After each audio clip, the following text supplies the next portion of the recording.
அரசியல் ஆயிரம் நேயர்களுக்கு வாழ்த்துக்கள். இந்திய ராணுவம் உச்சகட்ட அறிவிப்பு அறிவிச்சிருக்கு. அது பாகிஸ்தானை மிரட்டி விட்ட மாதிரி அறிவிச்சிருக்கு. அதனால உலகமே பதறுது. பாகிஸ்தான் நடுநடுங்கி போயிருக்கு அப்படிங்கிற ஒரு தகவல் வந்திருக்கு. ஒவ்வொரு இந்தியனும் நம்மளுடைய காலரை தூக்கி விட்டுக்கிட்டு ஒரு ரொம்ப கெத்தா இந்தியா எங்கள் நாடுன்னு சொல்லக்கூடிய பெருமையை ஏற்படுத்தி கொடுத்துருக்கிற இந்திய இராணுவத்துக்கு நம்மளுடைய வாழ்த்துக்களையும் சல்யூட்டையும் ஃபஸ்ட்டு தெரிவிச்சுக்கிறோம். இன்றைக்கி என்ன பண்ணியிருக்கு இந்தியா பகல்காம் தாக்குதல் அப்பாவி உயிர்களை பழிவாங்கிய பாகிஸ்தானுக்கு பதிலடி கொடுக்குற மாதிரி இந்த ஸ்கால் பிரிவு ஏவுகணைகளை விட்டு இராணுவ விமானங்கள் மூலியமாக 9 தீவிரவாத குழு முகாம்களை மட்டும் தாக்கியிருக்கு, குறி வச்சு அழிச்சிருக்கு. இதுதான் மிகப்பெரிய சிறப்பு. அந்த பாகிஸ்தான் தீவிரவாதிகள் இந்தியாவுக்குள்ளே புகுந்து காஷ்மீரில் பகல்காமில் அப்பாவி பொதுமக்களில் தாக்கினாங்க. ஆனால் இந்திய இராணுவம் எவ்வளவு சூப்பர் இராணுவங்கிறதுக்கு இது ஒரு உதாரணம். பாகிஸ்தான் உள்ளே போயிட்டு அதோடைய 9 முகாம்களை, எந்த முகாம்களை, தீவிரவாதி குழுக்களுடைய முகாம்களை கரெக்டாக குறி வச்சு ஒரு பொதுமக்களோட பப்ளிக் கூட பாதிக்காத அளவுக்கு, அதை விட இன்னும் ஒரு படி மேலே போயிட்டு அந்த பாகிஸ்தான் இராணுவ முகாமை கூட தாக்காம பர்டிகுலராக எந்த தீவிரவாத குழு இங்கே தாக்குனியோ ஒன்றை மட்டும் ஒழிக்கிறோம் பாருன்னு சொல்லி அடித்து துவம்சம் பண்ணியிருக்கு. இன்னைக்கு உலக நாடே மிரண்டு போச்சு. அப்போ இந்திய இராணுவம் எப்படிப்பட்ட இராணுவம் வலுவானதுங்கிற பெருமையை பாகிஸ்தானுக்கு காமிச்சு பாகிஸ்தானை மிரட்டி விட்டுருக்கு. உலகத்தையே அதிர வச்சிருக்குது. நம்ம இந்திய இராணுவம் சொல்றது நமக்கு மிகப்பெரிய ஒரு மரியாதையாகவும் பெருமையாகவும் இருக்குது. அந்த இந்திய இராணுவத்தில் மிக சிறப்பாக பணியாற்றிய ஆபரேஷன் சிந்தூர், இந்த தாக்குதலுக்கு அவங்க பேர் வச்சிருக்கிறாங்க சிந்தூர். சிந்தூர்னா என்ன, குங்குமம்னு சொல்லுவாங்க.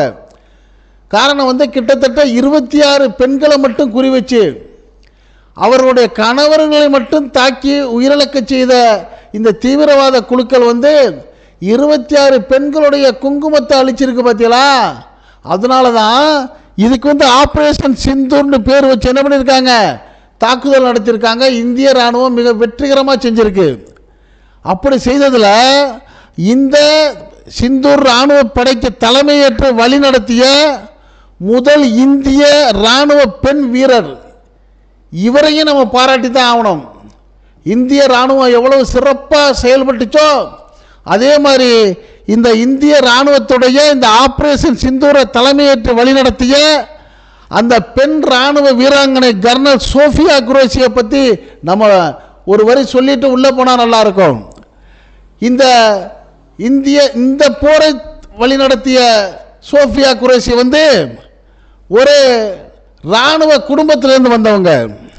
இவங்க தாத்தா இராணுவத்தில் பணியாற்றியவர், இராணுவ வீரர் தாஜுதீன் குரேஷிங்கிறவருடைய மனைவி தான் இந்த சோஃபியா குரேஷி. இந்த சோஃபியா குரேஷி தாத்தா இராணுவ வீரர் மட்டுமல்ல, இவருடைய தந்தை ஒரு இமாம், ஒரு தொழுகை நடத்தக்கூடிய ஒரு பள்ளியுடைய அஜரத் இமாமாக பணியாற்றியவர். நாட்டுக்காகவே இராணுவத்துக்கு அர்ப்பணித்த இந்த குடும்பத்தில் இருந்து வந்தவங்க தான் இந்த கர்னல் சோஃபியா குரேஷி. அந்த சோஃபியா குரேஷி தலைமையில் தான் இந்த மிகச்சிறப்பான தாக்குதல், பாகிஸ்தான்லேருந்து வந்த தீவிரவாத குழுக்கள் 9 முகாம்களையும் குறி வச்சு தாக்கியிருக்கு. அதே சமயம் எந்த பொதுமக்களுக்கும் எந்த சேதமும் இல்லாமல் தாக்கியிருக்கு. இதை பார்த்து தான் இன்னைக்கு உலகமே வியந்து பார்த்துருக்கு, மிரண்டு பார்த்துருக்குது. அப்படி மிகப்பெரிய தாக்குதலை ஏற்படுத்திய இந்த சோஃபியா குரேஷியும் அவரோடு பணியாற்றிய விங் கமாண்டர் வியோமிகா சிங் என்கிற அந்த 2 பெண் சிங்கங்களும் என்ன சொல்லியிருக்காங்க தெரியுமா, இந்திய இராணுவ தாக்குதலில் பாகிஸ்தான் குடிமக்கள் ஒருவர் கூட கொல்லப்படவில்லை. அந்த வீராங்கனை கர்னல் சோஃபியா குரேஷி சொல்லியிருக்காங்க, ஆபரேஷன் சிந்தூர் நேற்று நள்ளிரவு 1:05 ஆரம்பித்தோம், 1:30 முடிச்சிட்டோம், 25 நிமிஷம் 9 முகாம்களையும் துவம்சம் பண்ணிட்டோம். 9 தீவிரவாத முகாம்களை வந்து நாங்கள் எப்படி குறி வச்சு தாக்கினோம்னா நம்பகமான உளவுத்துறை தகவல்கள் வந்து எங்களுக்கு கிடைச்சிச்சு. அந்த அடிப்படையில் தான் கரெக்டாக பாயிண்டாக குறி வச்சு அடிச்சிருக்கிறோம் அப்படின்னு சொல்லி அவங்க தெரிவிச்சிருக்கிறாங்க. பாகிஸ்தான் வந்து எந்த வகையில் ஒரு தாக்குதல் நடத்தினாலும் அதை ஜமாளிக்கிற திறமையும் தகுதியும் எங்கள்கிட்ட இருக்கு. அதனால வந்து இந்த உலகத்தில் வந்து எங்களுக்கு வெற்றிக்கு எல்லையே இல்லை, எங்களை தோற்கடிக்க யாராலும் முடியாதுங்கிற ஒரு வெற்றி பிரகடனத்தை வந்து இந்த கர்னல் சோஃபியா குரேஷி சொல்லியிருக்காங்க. இந்த நிகழ்ச்சியை வந்து இந்தியாவில் இருக்கிற அத்தனை அரசியல் கட்சிகளும் மனதார பாராட்டியிருக்கிறாங்க. பிரதமர் நரேந்திர மோடி அவர்கள் பாராட்டியிருக்காங்க. காங்கிரஸுடைய எதிர்க்கட்சி தலைவர் ராகுல் காந்தி அவர்கள் வந்து மிக பெருமிதத்தோடு நம்ம இந்திய இராணுவத்தை பாராட்டியிருக்கிறாங்க. அந்த காஷ்மீரில் பாதிக்கப்பட்ட காஷ்மீரில் முதலமைச்சராக இருக்கக்கூடிய அந்த உமர் அப்துல்லா அவர்கள் வந்து நம்ம இந்திய இராணுவம் மிக சிறப்பாக அதுக்கு சுதந்திரமாக விட்டதுனால அடித்து துவம்சம் பண்ணிருச்சு, சரியான பதிலடி பாகிஸ்தானுக்கு கொடுக்கப்பட்டிருக்குன்னு சொல்லி உமர் அப்துல்லா பாராட்டியிருக்கிறாரு. தமிழ்நாடு முதலமைச்சர் மாண்புமிகு மு.க. ஸ்டாலின் அவர்களும் நம்ம இந்திய இராணுவத்தை பாராட்டிட்டு சரியான பதிலடி, நம்ம வந்து நம்ம இராணுவத்தை எப்போவுமே நம்ம வந்து வாழ்த்துவோம் பாராட்டுவோம்னு சொல்லியிருக்காரு. அதே போல் இந்திய யூனியன் முஸ்லீம் லீக்குடைய தேசிய தலைவர் பேராசிரியர் காதர் மதீன் சொல்லியிருக்காரு, தீவிரவாதம் எங்கிருந்து எந்த வழியில் வந்தாலும் அது ஒழிக்கணும்னு சொல்லியிருந்ததோட இன்னொரு வார்த்தையை சொல்லியிருக்காரு, தாய் நாட்டை நேசிப்பதை இறை நம்பிக்கையில் பாதின்னு தான் இஸ்லாம் மார்க்க அறிஞர்கள் வந்து சொல்லியிருக்கிறாங்க. எங்களுக்கு காலங்காலமாக சொல்லி கொடுத்துருக்குறாங்க. அதை பின்பற்றி வாழ்ந்து நாட்டை ஒருபோதும் இந்த நாட்டை விடவும் மாட்டோம், யாரிடமும் விட்டு கொடுக்கவும் மாட்டோம், இந்த நாட்டை தாழ்வுபடுத்தவும் யாரையும் விடவும் மாட்டோம்னு சொல்லி பேராசிரியர் KM காதர் மொய்தீன் அவர்கள் பிரகடனப்படுத்தியிருக்காங்க.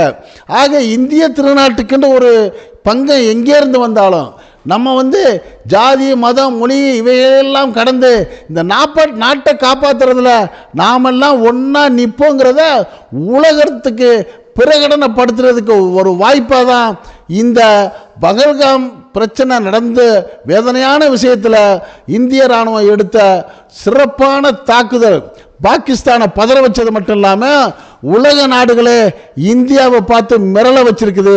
இந்தியா வந்து தலை நிமிர்ந்து நிற்குதுங்கிறது நம்ம ஒவ்வொருத்தருக்கும் மிக பெருமையான விஷயம். இன்னொரு விஷயத்தையும் இப்போ நம்ம கருத்தில் எடுத்துக்கணும். இப்படிப்பட்ட திறமையான இராணுவ படையை கொண்ட நம்ம இந்தியாவில் எல்லா மக்களும் அண்ணன் தம்பி மாமன் மச்சான் உறவுகளாக வாழக்கூடிய சூழ்நிலையில் ஏதோ 1-2-3% பேர் நாட்டுக்குள்ள மதத்தால் மொழியால் பிரச்சனைகளை உண்டாக்கி ஏதாவது இங்கே கலவரத்தை ஏற்படுத்துகிறமான திட்டம் போடுறாங்கல்ல, இதை நம்ம நாடு தடுக்கணும். இந்த மாதிரி ஒரு சூழ்நிலை பாகிஸ்தானில் வந்தது தான் அங்கே பொருளாதாரம் வீழ்ச்சி அடைந்து கலவரங்கள் தொடர்ந்து நடந்து வந்து அந்த பாகிஸ்தானில் எந்த ஒரு நாடும் வந்து தொழில் தொடங்க முன்வரவும் இல்லை, அங்கே உள்ளவங்க ஒழுங்காக படிக்கவும் இல்லை, அங்கே பொருளாதார வீழ்ச்சி. அமெரிக்காவுடைய $1 $280 பாகிஸ்தான் கொடுக்கக்கூடிய அளவுக்கு பரிதாபமான பணவீழ்ச்சி ஏற்பட்டிருக்குன்னா அங்கே இது போன்ற சூழ்நிலையில் தான். அந்த மாதிரி சூழ்நிலையை நம்ம இந்தியாவில் வந்து விடவே முடியாது. குறிப்பாக இந்தியாவில் வந்து தமிழகம் வந்து ஒரு தலை சிறந்த மாநிலமாக விளங்கிக்கிட்டு இருக்குது, இது அமைதியான மாநிலமாக விளங்கிக்கிட்டு இருக்குது. உலகத்தில் உள்ள பல நாடுகளும் இங்கே வந்து தொழிலுக்காக வந்திருக்கிறதுனால தொழில் வர முன்னேறி இருக்குது, கல்வியில் தரம் உயர்ந்திருக்குது. இந்த தமிழ்நாடு மிகச்சிறந்த தமிழ்நாடாகவும் இருந்துக்கிட்டு இருக்கிறதுக்கு காரணம் நல்லிணக்கத்தை பேணுறது தான். அப்படிப்பட்ட நல்லிணக்கத்தை கெடுக்கிற மாதிரி சமீபத்தில் கூட நம்ம 2 தினங்களுக்கு முன்னாடி மதுரை ஆதீனம்னு சொல்லக்கூடிய இந்த ஞான சம்பந்த தேசிகர் ஒரு அவதூறு ஆதீனம். இதுக்கு முன்னாடி இந்த அருணகிரி ஆதீனம்லாம் அருமையான ஆதீனம். ஆனால் இப்போ இருக்கிற இந்த மதுரை ஆதீனம் வந்து இந்தியாவுக்கும் தமிழ்நாட்டுக்கும் பொருத்தம் இல்லாத அவதூறு ஆதீனமா என்ன சொல்லியிருக்கிறாரு, இவர் போய் காரில் போய் அடுத்த வண்டியை மோதிப்பட்டு என்ன இடிக்க வந்தாங்க, சாகடிக்க வந்தாங்க, தொப்பியை போட்டுக்கிட்டு வந்தாங்க, தாடியை போட்டுக்கிட்டு வந்தாங்கன்னு சொல்லி ஒரு மதத்தையே இழிவுபடுத்தக்கூடிய அளவுக்கு ஒரு பேட்டி கொடுத்த இது போன்ற ஆளுகளை வந்து கரெக்டாக கவனமாக பிடிச்சி விசாரித்து இனிமே இது மாதிரி எவனுமே பேசக்கூடாது. இந்தியாங்கிறது நம்ம நாடு, இந்த நாட்டுடைய பெருமையை குலைக்கக்கூடிய அளவுக்கு இங்கே சிறுமை உண்டாக்குற இந்த மாதிரி பேச்சாளர்கள் எல்லாம் உள்ள பிடிச்சி போடணுங்கிற கோரிக்கையை மதுரை மக்கள் வந்து மதுரை போலீஸ் கமிஷனர்கிட்ட பெட்டிஷனாக கொடுத்துருக்காங்க. அதையே நம்மளும் வந்து எல்லாருக்கும் தெரியப்படுத்துகிறோம். இனிமே நமக்கு நாடு முக்கியம். இந்திய திருநாட்டுக்காக நம்ம இன்னொருகளை விடுவோம். இந்து, முஸ்லீம், கிறிஸ்தவர், சீக்கியர் என்று மதம் எதுவாக இருந்தாலும் நம்ம நாட்டாள இந்தியர்கள் என்று ஒன்றுபட்டு நிற்கிறோங்கிற இந்த ஒரு ஒற்றுமை உணர்வை ஏற்படுத்திய நம்ம நாட்டு மக்களுக்கும் இந்திய இராணுவத்துக்கும் வாழ்த்துக்களை சொல்லி இதே போன்ற நிலை நீடிக்க வேண்டும் என்று வாழ்த்தி, இது பற்றிய உங்களுடைய கருத்துக்களை நீங்கள் இந்த அரசியல் ஆயிரம் கமெண்ட் பாக்ஸில் கமெண்ட்ஸ் பண்ணுங்க. இந்த செய்தி பிடிச்சிருந்தா இதுக்கு ஒரு லைக் கொடுங்க. இதே போன்ற செய்திகள் நாட்டில் நாலா பக்கம் எங்கு நடந்தாலும் அது அப்படியே எந்த விதமான இடைச்செருகளும் இல்லாமல் உங்கள் வீட்டுக்குள்ள 4 சூழலுக்குள்ளே கொண்டு வந்து சேர்க்கக்கூடிய நம்ம அரசியல் ஆயிரம் சேனலுக்கு இதுவரை சப்ஸ்கிரைப் பண்ணாதவங்க சப்ஸ்கிரைப் பண்ணுங்க. மறக்காம பக்கத்தில் இருக்க பெல் ஐகானை கிளிக் பண்ணுங்க. அப்பதான் நம்ம போடக்கூடிய ஒவ்வொரு வீடியோவும் உங்களுக்கு நோட்டிபிகேஷன் காட்டும். விரும்பியதை பார்க்கலாம். ஜெய்ஹிந்த், வாழ்த்துக்கள். என்றும் உங்களோடு இணைந்திருப்போம். உங்கள் நண்பன் அஷ்ரஃப் அலி. நன்றி, வாழ்த்துக்கள்.